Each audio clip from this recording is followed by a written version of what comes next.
Halo guys, Assalamualaikum warahmatullahi wabarakatuh. Selamat datang di channel Kisaran Aquaculture.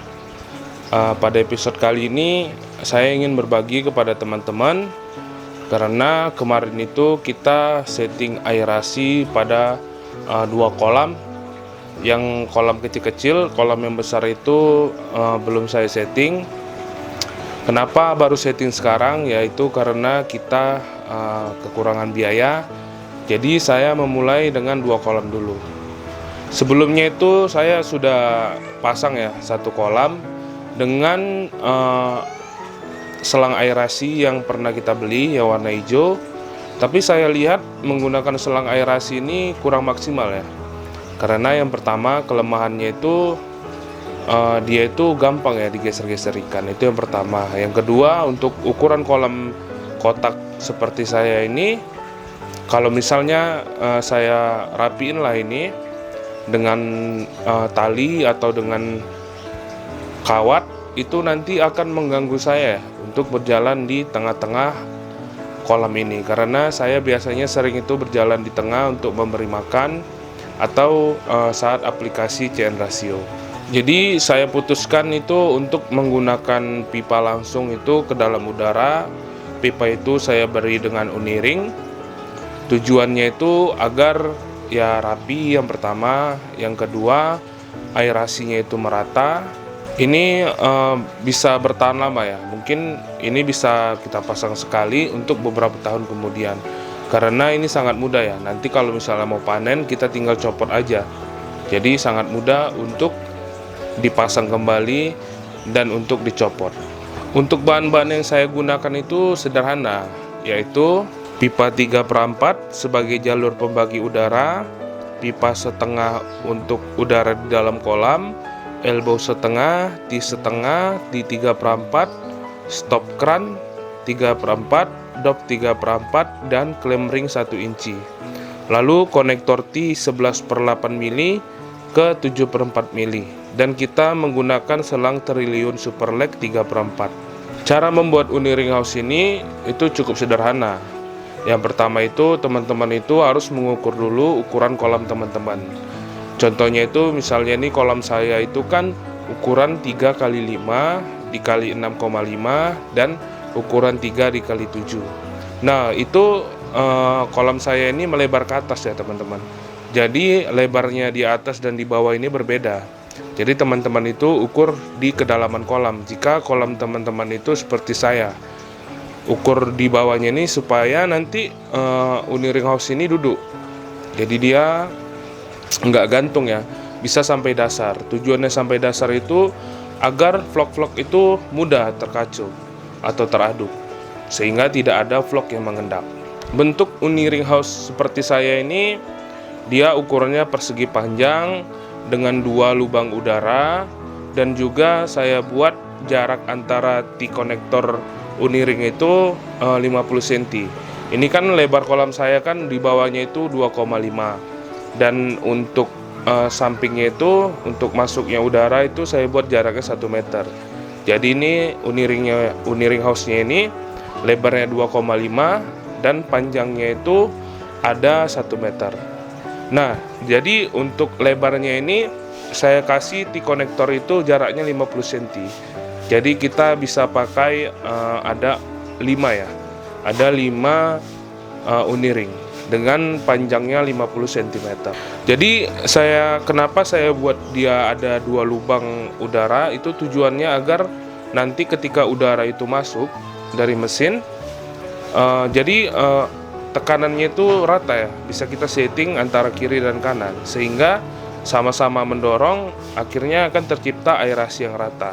Tapi di uniring house yang saya buat ini masih gimana ya, masih percobaan teman-teman. Tapi bisa jadi referensi buat teman-teman. Dari yang saya buat ini itu masih banyak kelemahan. Contohnya itu jika teman-teman tuh salah dalam pengeleman, maka air itu sangat mudah masuk ke dalam pipa. Ketika air itu masuk, nanti teman-teman ngalirin udara itu nggak langsung air itu bisa keluar. Jadi dia butuh waktu agar udara itu bisa keluar gara-gara terdapat air di dalam pipa tersebut. Jadi guys, untuk pengeleman ini saya contohkan ya. Ini pengeleman yang terbaik dan saya coba itu cukup bagus, tidak banyak bocor. Yang pertama itu di antara selang ini dengan T ini. Nah, teman-teman buat lubangnya itu sekitar 10 mili ya, supaya bisa masuk yang ininya.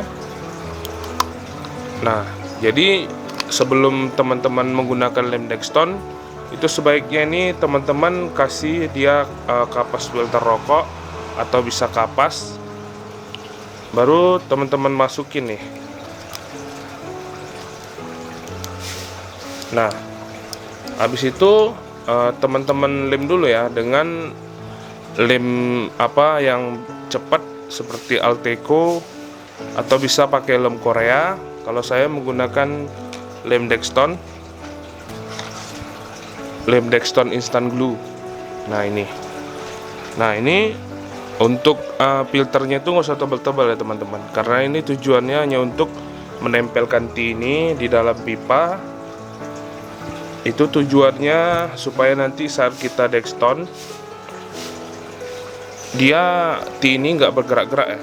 Nah, jadi teman-teman bisa lem aja ini dengan instant glue, itu nggak usah banyak-banyak. Yang penting dia bisa kuat. Nah, jadi ketika dia udah seperti ini, udah teman-teman kasih instant glue dan juga dia sudah lengket. Nah, ini tinggal teman-teman kasih Dexton. Itu Dextonnya jangan sikit-sikit ya. Itu biasanya itu untuk satu persegi itu saya menghabiskan satu Dexton yang odol yang 48 gram. Nah, jadi teman-teman ngasihnya itu agak tebal dari sini itu sampai kena pipa di sini. Nah, itu mudah-mudahan cara seperti ini tidak bocor, karena saya sudah coba dan hasilnya cukup bagus. Dan selanjutnya yang perlu teman-teman perhatikan dalam pembuatan uni ring house ini, untuk dari selang triliun 3/4 tadi untuk masuk ke selang 3/4 kan nggak mungkin.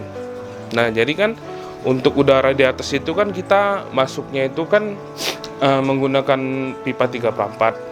Nah, jadi pipa 3/4 itu bisa teman-teman bisa teman-teman lem dengan pipa setengah. Itu teman-teman lem aja untuk sambung buat konektornya. Teman-teman lem dengan lem pipa biasa aja itu sudah bagus, udah nggak ada bocor-bocor. Nah, teman-teman lem 1x24 jam, teman-teman biarin. Lalu untuk ujungnya pipa setengah ini itu susah ya untuk masuk ke selang 3/4. Jadi teman-teman itu bakar dulu sedikit ujung pipa, boleh dibakar di kompor LPG atau bisa menggunakan lilin. Nah, lalu itu teman-teman kecilin ya lubangnya, itu tujuannya agar mudah masuk selang tadi. Jadi teman-teman tinggal press saja. Lalu teman-teman kunci dengan klep ring yang 1 inci tadi. Setelah semua selesai untuk rakit uni ring, pengeleman dan konektor-konektornya, untuk pemasangan uni ring house-nya di bawah itu teman-teman masukin dulu ya uni ring house-nya. Teman-teman atur jaraknya, jangan terlalu rapat dan jangan terlalu renggang. Jadi masing-masing itu ada jaraknya, teman-teman tinggal perkirakan aja. Teman-teman perkirakan, setelah itu teman-teman ukur untuk konektor 3/4-nya masuk dari mana. Jadi sehingga itu bisa jadi acuan teman-teman. Kalau misalnya nanti teman-teman bongkar, teman-teman bisa kembalikan posisinya ke posisi semula. Untuk pemberat dari uni ring house ini saya menggunakan pipa-pipa bekas yang ada di kolam ini. Dulu pernah banyak sekali ya pipa-pipa bekas di sini. Itu pipa-pipanya saya isi dengan pasir dan semen. Dan ini adalah contoh aerasi yang keluar dari uni ring house ini. Saya menggunakan supercharger AMR 500 dengan dinamo 2 HP, dan di inverter itu saya setel kekuatannya 15 Hz. Nah, ini adalah contoh aerasi yang dihasilkan dengan menggunakan uni ring house yang saya buat ini.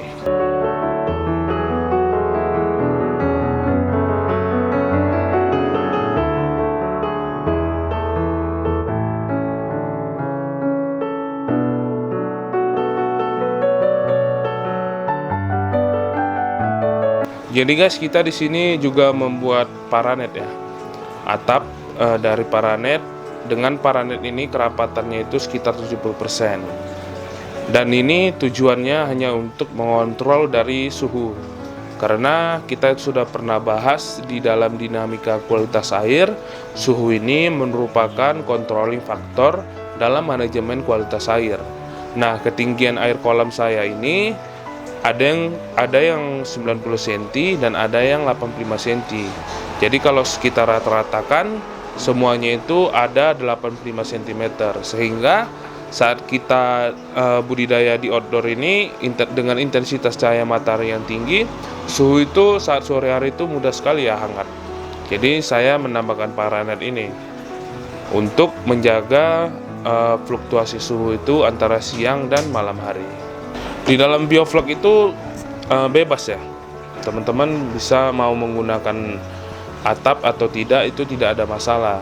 Tapi teman-teman perhatikan juga controlling faktor dari suhu.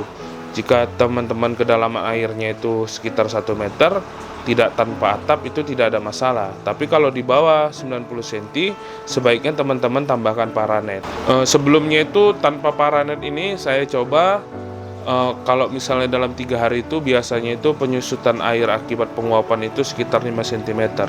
Tapi setelah saya tambahkan paranet dan sekarang ini dalam 3 hari itu hampir tidak ada yang namanya penguapan. Jadi ini sangat bermanfaat ya untuk air, karena saya tidak ada penambahan air, paling itu hanya penambahan akibat penguapan dan pembuangan kotoran yang ada di dalam pipa pembuangan. Nah, dalam pipa pembuangan ini kan tidak teraerasi, sehingga akan muncul bau di dalam pipa itu. Jadi itu saya buang ya, air yang ada di dalam pipa itu. Paling hanya buka 5 detik aja untuk buang kotoran, lalu saya tutup. Nah, dengan menggunakan air tutup aus ini, saya itu coba mengukur DO-nya pada malam hari. Tapi karena saya pada malam hari tidak bawa kamera ke kolam, saya hanya menggunakan kamera HP. Jadi itu saya coba ukur DO-nya dengan Tetra O2. Dan hasilnya itu cukup bagus. Pada malam hari itu DO itu bisa di 5 mg per liter. Ini merupakan standar ya dalam dinamika kualitas air. Bahkan di atas standar, karena dalam dinamika kualitas air itu minimal oksigen terlarut itu 4 mg per liter. Tapi pada malam hari aja ini bisa oksigennya di 5 mg per. Jadi dengan cara seperti ini itu sangat cukup baik ya teman-teman, jika teman-teman bisa menggunakan pipa langsung. Tapi ini hanya untuk menggunakan mesin besar ya. Misalnya teman-teman menggunakan supercharger, menggunakan ring blower, atau menggunakan root blower. Tapi kalau teman-teman menggunakan resun, misalnya resun LP100, resun LP200, itu sebaiknya teman-teman menggunakan batu aerasi aja. Atau kalau tidak menggunakan batu aerasi, teman-teman itu bisa menggunakan uniring tapi dibentuk bulat ya teman-teman. Dan juga saran saya ini jangan menggunakan uniring itu yang lubang udaranya itu terlalu besar, karena nanti akan boros. Teman-teman tuh bisa menggunakan uniring yang konektor 10 aja teman-teman. Saya itu ada contoh-contoh konektor uniring yang ini konektornya itu saya beli ya di online. Jadi ada banyak uniring dengan yang ada di pasaran ya, dengan ketebalan yang berbeda-beda. Yang pertama itu ini yang saya gunakan. Sebenarnya saya salah beli ya, tapi ini saya gunakan karena saya sudah terlanjur beli dan hasilnya itu cukup bagus juga. Itu dengan lubangnya 10. Nah, ini konektornya tetap yang pakai yang 10 yang tadi, tapi ini dia lebih tipis ya teman-teman. Nah, terus yang kedua itu ada yang lubangnya 10 tapi dia lebih tebal. Nah, nampak kan teman-teman? Terus ada juga yang dia juga konektor 10 tapi besarnya sekitar 25 mili. Itu sama seperti yang lubang 16 per 25 mili. Nah, kelihatan ya. Jadi kalau kita bandingin ketiganya,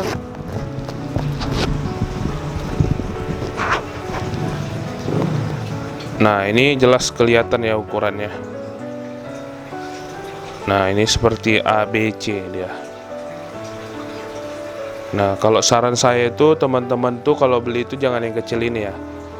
Kalau mau beli itu yang ini minimal atau yang tebal sekalian. Nah, dia kalau semakin tebal itu udara itu semakin nahan, sehingga kalau keluar itu dia semakin bagus, semakin kecil gelembungnya. Jadi tapi ini ya teman-teman, kalau teman-teman mau lebih bagus, ada duit tuh bagus beli diffuser aja. Diffuser itu kan dengan menggunakan karet EDM ya. Jadi karet itu seperti dilubangi tuh. Nah, itu lebih bagus lagi menahan udara dan hasilnya gelembungnya jadi lebih besar, kekuatan tekanannya, dan juga dia lebih halus. Tapi kalau teman-teman belum ada budget seperti saya, ya pakai ini aja dulu. Dan buat settingan uniring house-nya seperti saya itu mudah-mudahan ya. Oksigen terlarutnya merata, adukannya bagus. Ya, baguslah. Jadi untuk biaya yang saya keluarkan itu cukup lumayan. Tapi ini bisa dibilang investasi untuk beberapa tahun ke depan. Jadi tidak ada masalah karena ini mudah ya, dalam pemasangan, pencopotan, nanti mau panen mudah. Jadi tidak ada masalah. Dan ini sekali lagi saya ingatkan, ini untuk mesin besar seperti supercharger, ring blower atau root blower. Tapi kalau teman-teman menggunakan resun, lebih baik menggunakan batu aerasi atau menggunakan uniring tapi dia dibentuk bulat. Nah, seperti itu teman-teman. Oke teman-teman, hanya ini yang ingin saya sampaikan kepada teman-teman. Saya berharap semoga ini bisa jadi referensi teman-teman dalam untuk mengatur aerasi teman-teman. Jadi ini masih banyak kekurangannya. Semoga teman-teman bisa improve dengan cara teman-teman sendiri. Saya itu ada banyak sekali desain settingan uniring.